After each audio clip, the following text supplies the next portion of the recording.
ça s'est passé en 33, à l'automne 33, je ne te dirai pas le jour précis. C'est mon voisin qui m'a raconté, parce que il est défunt, malheureusement. Il aurait le siècle à peu près, parce qu'en 33, il avait déjà fait sa communion, donc c'est dire. Et il était allé à la fête à Louroux-Haudement, voilà, chez son camarade de communion. En tout cas, c'est ce qu'il m'a raconté.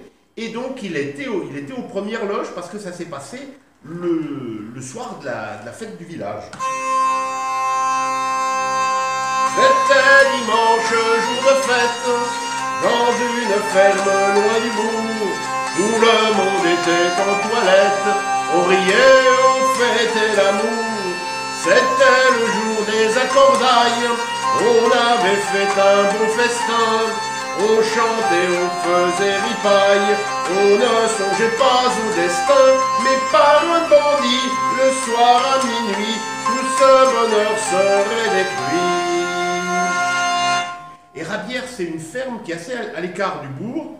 Et donc ce jour-là, ils fêtaient les fiançailles. Et sur le soir, les gamins, enfin les jeunes, étaient partis au bal et ils ne restaient plus à la maison que le père et la mère qui, eux, n'allaient plus au bal. Et donc ils étaient partis se coucher, quoi. Quand on parle du crime odieux de la vieille métairie, on croirait une folie, tant les faits en sont monstrueux. L'assassin des deux pauvres vieux fut accueilli sans méfiance, trahissant leur indulgence, il a voulu les tuer tous deux. Et alors, c'est un nommé Louis Vénuat. C'était un ouvrier de ferme qui travaillait à droite à gauche, qui n'avait pas bonne réputation, puis qui restait jamais bien longtemps dans une place. Et donc il avait travaillé à Rabière quelques années auparavant, et ce soir-là, n'ayant plus d'argent, il est venu voir les pères pour essayer de leur soutirer un petit peu. Et donc, il est arrivé à la ferme et il les a trouvés tous les deux. Après le dîner, la jeunesse, au bal était allée danser. Les vieux parents pleins de tendresse, souriant allaient se coucher. Mais voilà qu'on frappe à la porte, la vieille maman va ouvrir, croyant revoir sous bonne escorte sa jeune fille revenir. Ce fut Louis Vénuat qui la salua et un bon lit lui demanda. Et tu comprends, l'affaire du crime, elle s'est sue très vite dans la campagne. Et donc, mon voisin, qui était chez son copain, son camarade de communion, le lundi matin, il est allé directement à l'école à Hérisson. Ce qui fait qu'il n'est pas passé chez lui. Et alors, là où ça devient vraiment incroyable, c'est pour ça qu'il s'en rappelait bien, c'est qu'en arrivant à l'école, il a juste eu le temps d'écouter ses camarades de classe qui disaient « Il y a eu un crime à Louroux-Haudement, et c'est un nommé Louis Vénuat qui a fait le coup. » Et le seul détail, c'est que mon voisin, son père, il s'appelait Louis Vénuat.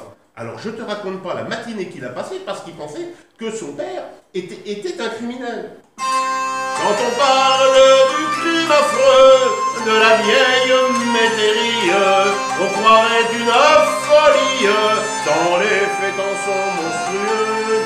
L'assassin des deux pauvres vieux fut accueilli sans méfiance, trahissant leur indulgence, il a voulu les tuer tous deux. Parce que c'était un sale crime. Hein. Il a poignardé le père, il a essayé de tuer la mère. Enfin, c'était un crime vraiment horrible. Et donc le gamin, arrivé midi, il est rentré chez lui pour manger et il n'emmenait pas l'âge. Donc il demande à la mère, il dit le père il est où? Et la mère fait le père il travaille, dame. Et là, il a soufflé parce qu'il venait de comprendre que c'était un autre Louis Vénuat qui avait fait le crime. Enfin, en tout cas, c'était un crime horrible. Mais comme aucun lit n'était libre, dans la grange on doit l'envoyer. Il suit le vieillard, son cœur vibre, il sait qu'à l'instant il va tuer. Il commet sans horreur son crime, puis retournant vers la maison, sur la veuve de la victime, il s'acharne là sans façon. On criera haro lorsque le bourreau le poussera sur l'échafaud. Et c'est ce qui s'est passé, figure-toi, parce qu'il avait bel et bien été condamné à mort. en 34, quoi, un peu après. Et pour la petite histoire, c'est la dernière fois qu'on a exécuté un gars en public, à Moulins, devant la Malcoiffée. Parce que c'est après que ça s'est passé dans la cour de la Malcoiffée.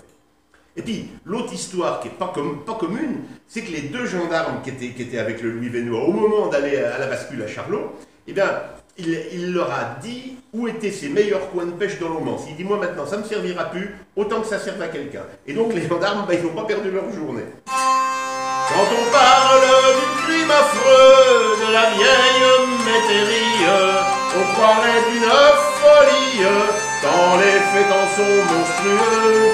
L'assassin né de pauvres vieux fut accueilli sans méfiance, trahissant leur indulgence, il a voulu les tuer tous deux. Et donc, mon voisin, il se rappelait bien que par la suite, eh ben, sur le marché d'Hérisson, il y a des gars qui sont venus avec les accordéons et qui chantaient cette chanson-là.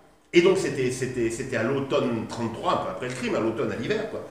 Et il me l'a dit, il dit, oh ben les gars, avec les accordéons, ils chantaient pour les femmes puis les gamins, ils chantaient la chanson du crime de Rabière, et puis la chanson de la Violette Nozière, et il se trouve effectivement que c'était à la même époque que Violette Nozière, c'est à l'été 33, donc à l'automne-hiver, eh ben, on chantait le crime de Rabière et la Violette Nozière.